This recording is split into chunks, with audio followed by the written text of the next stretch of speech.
ఈనాడు Somajiguda press క్లబ్లో నిర్వహిస్తున్న విలేకరుల సమావేశం ఏంటంటే ఈటెల రాజేందర్ గారి పైన ప్రొఫెసర్ నాగేశ్వరరావు గారు అనుచిత వ్యాఖ్యలు చేసినందుకు నిరసనగా ఈటెల రాజేందర్ గారికి మద్దతుగా నిర్వహిస్తున్న పత్రికా మీడియా మిత్రుల సమావేశానికి విచ్చేసిన పాత్రికేయ మిత్రులందరికీ పేరు పేరున నమస్కారాలు తెలియజేస్తూ, నా పేరు నారపాక అశోక్, మాది జగిత్యాల జిల్లా, తెలంగాణ ఉద్యమకారులం, ఈటెల రాజేందర్ గారి ప్రధాన అనుచరులం, మాదిగ జన సంక్షేమ సంఘం అని వ్యవస్థ ఆర్గనైజేషన్ చేస్తూ ఈటెల రాజేందర్ గారితో జర్నీ చేస్తున్నాం.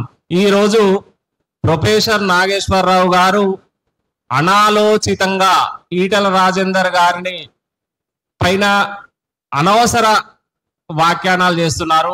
ఈ వ్యాఖ్యానాల వెనుక ఎవరున్నారు అనేది పొలిటికల్ రాజకీయ కోణంలో ఆలోచిస్తే రేవంత్ రెడ్డి, ఓటుకు నోటు దొంగ రేవంత్ రెడ్డి పూర్తి సహకారం ప్రొఫెసర్ నాగేశ్వరరావు గారికి ఉంది అని సంపూర్ణ సమాచారం మాకుంది.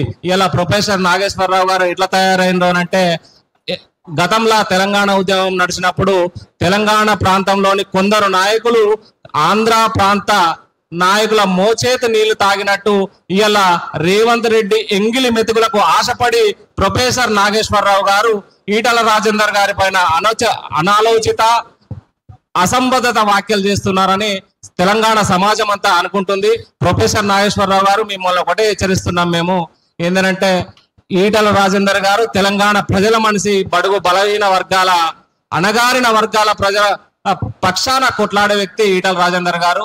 మీరు అలాంటి వ్యక్తి పైన ఏదైనా మాట్లాడితే మీరు అద్దం ముందు కూర్చొని మీ పైన మీరు ఉమ్మేసుకున్నట్టే అయితే తప్పితే అది ఇంకోటి కాదు. మీరు తెలుసుకోవాలి, గతంలో ఈటెల రాజేందర్ గారి గురించి మీరు చాలా విషయాలు మంచిగా మాట్లాడినారు. ఈ రోజు వ్యతిరేకంగా ఎందుకు మాట్లాడుతున్నారు అంటే, కాంగ్రెస్ పార్టీ ఏదన్నా పదవి ఇవ్వకపోతుందా, కాంగ్రెస్ పార్టీ రేవంత్ రెడ్డి మమ్మల్ని ఆదరించకపోతాడా అనని రేవంత్ రెడ్డి మెప్పు కోసం మాత్రమే ఈటెల రాజేందర్ గారి పైన మీరు ఆరోపణలు చేస్తున్నారు. ఇలాంటి ఆరోపణలు మీరు ఆపేయకపోతే రేపు తెలంగాణ ప్రాంతంలో మిమ్మల్ని తిరగనీయమని హెచ్చరిస్తున్నాం. అట్లనే మీరు రాబోయే రోజులలో ఈటెల రాజేందర్ గారి పైన ఇంకా ఎలాంటి వీడియోలన్నా బయటకు రిలీజ్ చేస్తే తప్పకుండా నీ ఇంటిని ముట్టడిచ్చి నీకు తగిన గుణపాఠం చెప్తామని మేము హెచ్చరిస్తున్నాం. ఈనాటి సమావేశానికి చేసిన మీడియా మిత్రులందరికీ ధన్యవాదాలు తెలియజేస్తున్నాం. థ్యాంక్ యూ అన్న.